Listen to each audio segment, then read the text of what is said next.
तो जब हम तीनों सीक्वेंसेस को ऐड करते हैं, positive plus negative plus zero, then we get the value of the unbalanced phasor. तो जो अनबैलेंस्ड फेजर होता है उसे हम कहते हैं तीन चीजों से बना है, पॉजिटिव, नेगेटिव और जीरो सीक्वेंस से।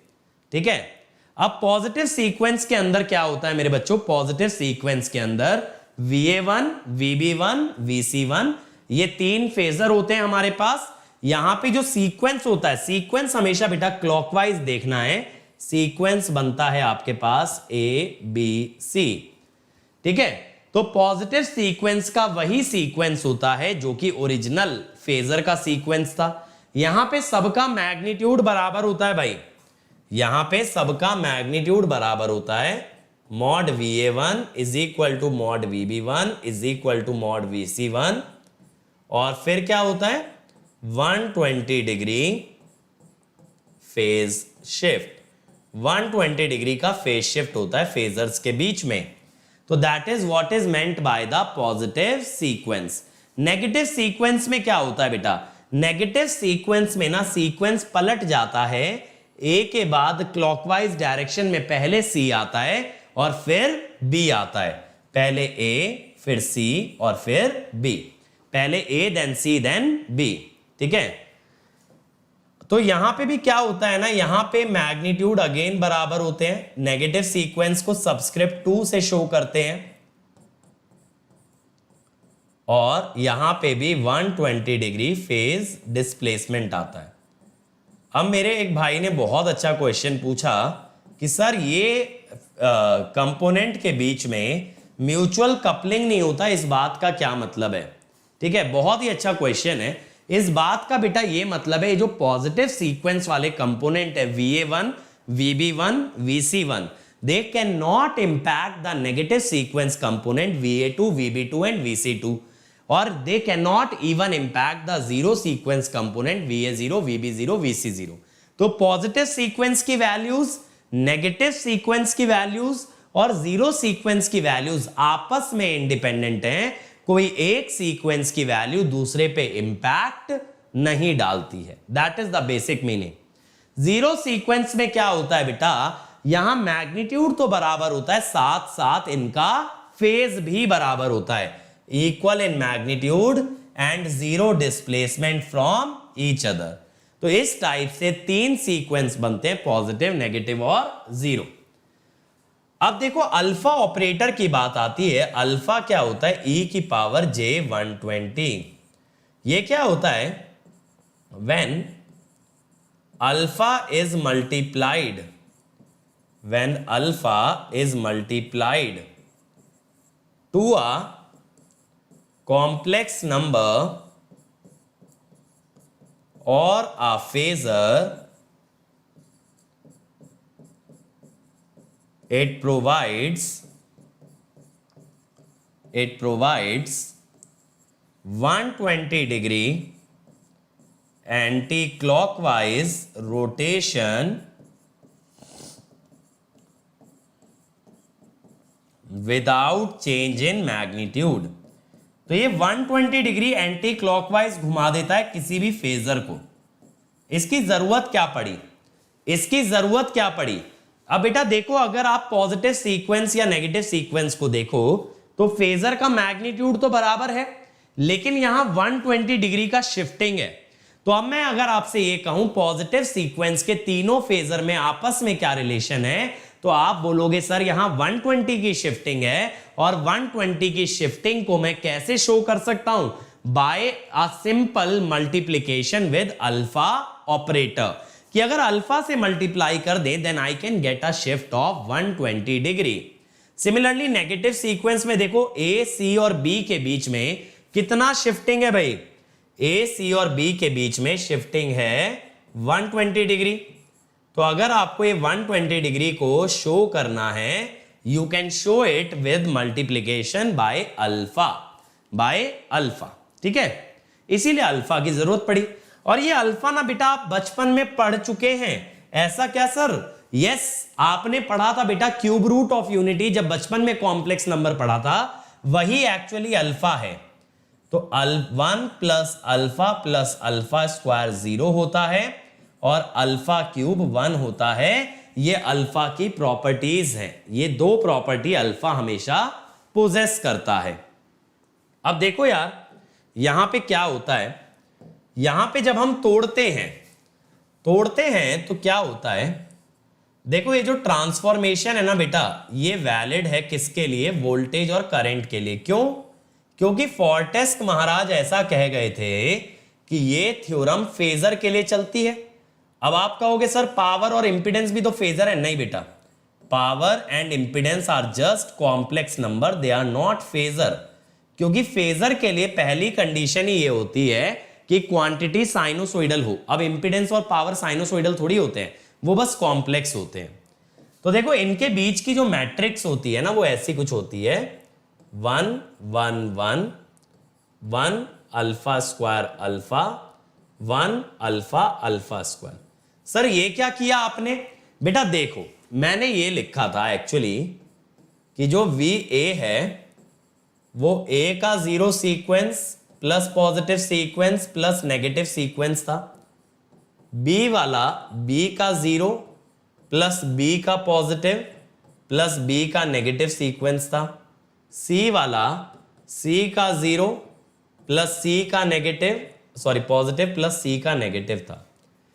अब यहां पे मैंने ये सोचा कि भाई ये 3 फेजर से मैंने तो 9 फेजर बना दिए, ये सिंप्लीफिकेशन थोड़ी ना हुआ, ये सिंप्लीफिकेशन थोड़ी हुआ भाई। 3 से 9 जाना कोई गधा ही होगा जो सिंप्लीफिकेशन बोलेगा।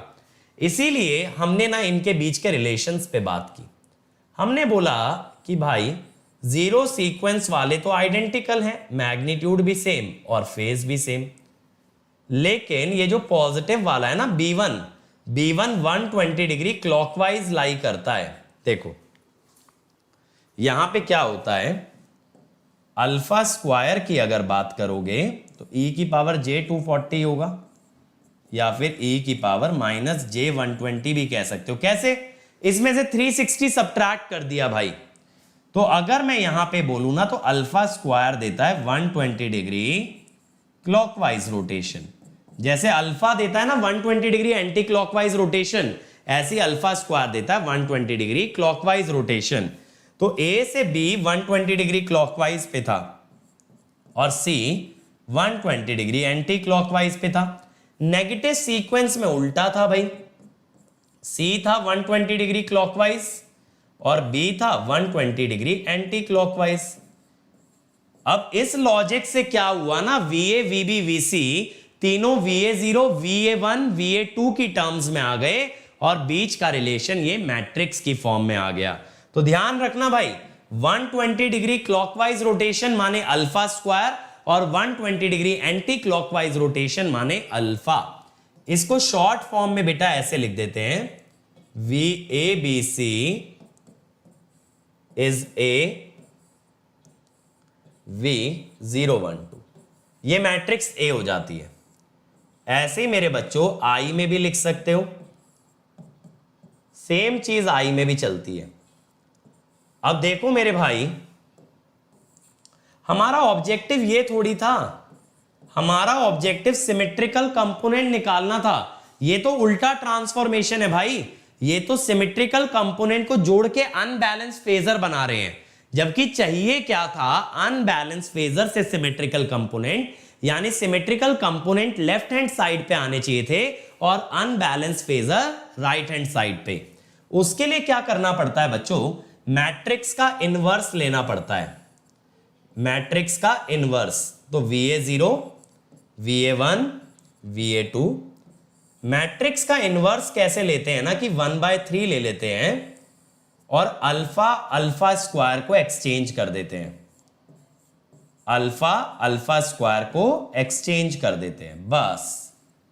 अरे सर इतना इजी, दो ही चीजें याद रखनी है भाई, दो ही चीजें, बाहर 1/3 and exchange alpha and alpha square. तो आप ये कह सकते हो V012 is A inverse VABC। ऐसे ही बेटा I012 is A inverse IABC। ABC, ठीक है जी, ठीक है जी। चलो जी, तो ये बेसिक दो मैट्रिक्स बेटा आपको याद होनी चाहिए जब हम बात करते हैं सिमेट्रिकल कंपोनेंट की। अब देखो यार, अगर मैं एक स्टार कनेक्टेड नेटवर्क देखूं, अगर मैं एक स्टार कनेक्टेड नेटवर्क देखूं with neutral grounded, star connected network with neutral grounded, अगर मैं ऐसे देखूं तो मैं ये कह सकता हूं कि न्यूट्रल का जो करंट है आई न्यूट्रल, वो कितना है जी, वो है जी IA plus IB plus IC, ठीक है, ये है। अब अगर यहां पे बेटा देखो, यहां पे अगर देखो IA0 अगर निकालें, जीरो सीक्वेंस कंपोनेंट निकालें तो क्या आएगा, 1/3 A plus B plus C। अगर हम बात करें ना जीरो सीक्वेंस करंट की, तो ये होता है 1/3 IA, मैट्रिक्स से लिख रहा हूं मैं, IB प्लस IC।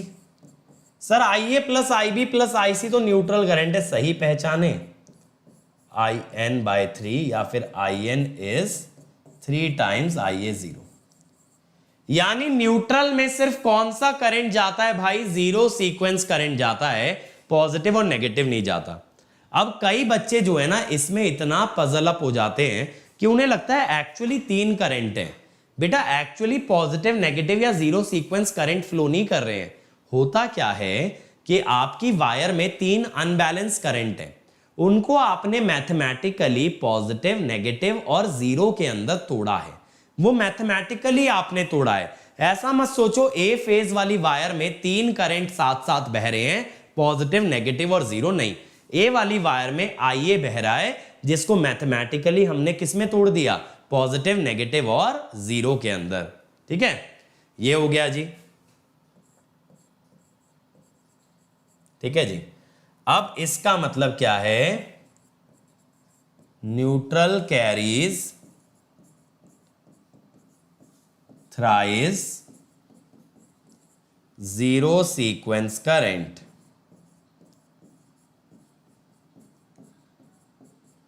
ठीक है। न्यूट्रल जो है ना 3 गुना करंट ले जाता है जीरो सीक्वेंस का। अब देखो some important facts about V phase, V line. Zero sequence component of line voltage is always zero. Line voltage में कभी जीरो सीक्वेंस कंपोनेंट नहीं आएगा, चाहे फिर वो स्टार हो या डेल्टा हो। लाइन में कभी जीरो सीक्वेंस कंपोनेंट नहीं आता in voltage. In star connected system zero sequence component of line voltage is zero, जबकि फेज में जीरो सीक्वेंस हो सकता है। अब देखो डेल्टा में तो लाइन और फेज सेम है, तो लाइन में अगर जीरो सीक्वेंस नहीं है तो फेज में भी नहीं होगा, लेकिन स्टार के अंदर लाइन में नहीं होगा, भले ही फेज के अंदर हो सकता है। फिर sum of line current in delta connection is always zero. अब अगर बेटा sum of line current is zero, यानी IA plus IB plus IC is zero, इसका मतलब IA0 इज ऑल्सो जीरो। तो डेल्टा में क्या होता है ना, लाइन के अंदर कभी भी जीरो सीक्वेंस करंट नहीं आता, ठीक है। तो in delta zero sequence component of line current is always zero, जबकि जीरो सीक्वेंस कंपोनेंट फेज के अंदर एग्जिस्ट कर सकता है। यानी अगर डेल्टा कनेक्टेड वाइंडिंग है, अगर डेल्टा कनेक्टेड वाइंडिंग है तो ऐसा हो सकता है कि जीरो सीक्वेंस कंपोनेंट अपना आराम से हौले हौले लूप में घूमता रहे, आराम से ऐसे घूमता रहे, ठीक है। तो ऐसे तो घूम सकता है बट इधर नहीं जाएगा, ठीक है।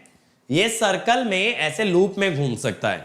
आशुतोष मेरे भाई, अगर मैं हर एक चीज डिराइव कराने लग गया ना अभी, तो फॉल्ट कराने में कम से कम 15 घंटे लगेंगे, ठीक है बेटा। नहीं, सेकंड वाला पॉइंट इसके लिए एप्लीकेबल नहीं है ना अवदेश, डेल्टा के लिए, क्योंकि डेल्टा में तो लाइन और फेज सेम है।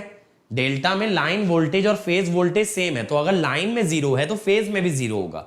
लेकिन स्टार में लाइन और फेज कभी भी बराबर नहीं होते, इसीलिए ऐसा हो सकता है कि फेज में जीरो सीक्वेंस प्रेजेंट हो जबकि लाइन में प्रेजेंट ना हो। और आशुतोष मेरे भाई देखो, फॉल्ट है 15 घंटे का टॉपिक, हम कवर करेंगे 3 घंटे 3.5 घंटे के अंदर। अब ऑब्वियसली उसके लिए डेरिवेशन स्किप करना तो जरूरी है ना मेरे भाई, और अगर इतना डिटेल में पढ़ना है तो पूरा कॉम्प्रिहेंसिव कोर्स इस चैनल पे पढ़ा है, उसको एक बार रेफर करो। देखो मैं हमेशा एक चीज कहता हूं बेटा, जो बच्चे ये कहते हैं ना कि सर क्रैश कोर्स से तैयारी हो सकती है क्या अगर कॉम्प्रिहेंसिव नहीं पढ़ा, तो मेरा उनको एक ही जवाब होता है, बेटा क्रैश कोर्स का पर्पस क्या होता है? रिवीजन। ठीक है, रिवीजन। तो रिवीजन का मतलब क्या होता है? रिवीजन, यानी दोबारे देखना। अगर आपने पहले ही नहीं देखा तो आप रिवाइज कैसे कर रहे हो? सोच के देखो। कुछ बच्चे क्या सोचते हैं कि भाई पढ़े ना सीधा रिवीजन कर लें। अरे विजन जब गायब है तो री रह गया ना, रिवीजन थोड़ी ना हो पाएगा। तो इसीलिए हमेशा ध्यान रखो, क्रैश कोर्सेज, मैराथन, ये सारी चीजें आपको रिवीजन में मदद करेंगी। अगर मैं कॉम्प्रिहेंसिव जितना कंटेंट ही मैराथन के अंदर डालूंगा तो मैराथन का पर्पस लॉस्ट हो गया। वो तो आप कॉम्प्रिहेंसिव लेक्चर को बिंज वॉच भी कर सकते थे। सोच के देखो, अगर आज आप फॉल्ट की बिंज वॉचिंग करते हो तो कल तक तो निपटा ही लोगे खूब आराम से, संडे में निपट जाएगा फॉल्ट। तो उसके लिए मुझे मैराथन लेने की क्या जरूरत है? मैराथन का फायदा तब है जब हम 15 घंटे के टॉपिक को 3-4 घंटे में कंसाइज करके कर दें, ताकि आपके सारे कंसेप्ट रिविजिट हो जाएं। It's time to experience something glorious. Unacademy Combat. Compete, crack, conquer. A challenging GATE contest engineered to give you an experience like none other. Where you put your knowledge to test. And battle it out with a test. To bring out the best in you, Unacademy Combat is the most competitive, gamified contest for GATE till date, with the best of the questions by best educators. With detailed video solutions from top educators right after each contest. Combat live with peers to get real-time rankings and win big. Participate in every contest to improve your ratings. Challenging contests every fortnight or alternate Sunday. Live ranking after every question. Big rewards for top rankers. Your passion to crack GATE deserves this. Your hard work towards your dream deserves this. Fuel your inner fire for the ultimate GATE challenge. Unacademy Combat. Register now.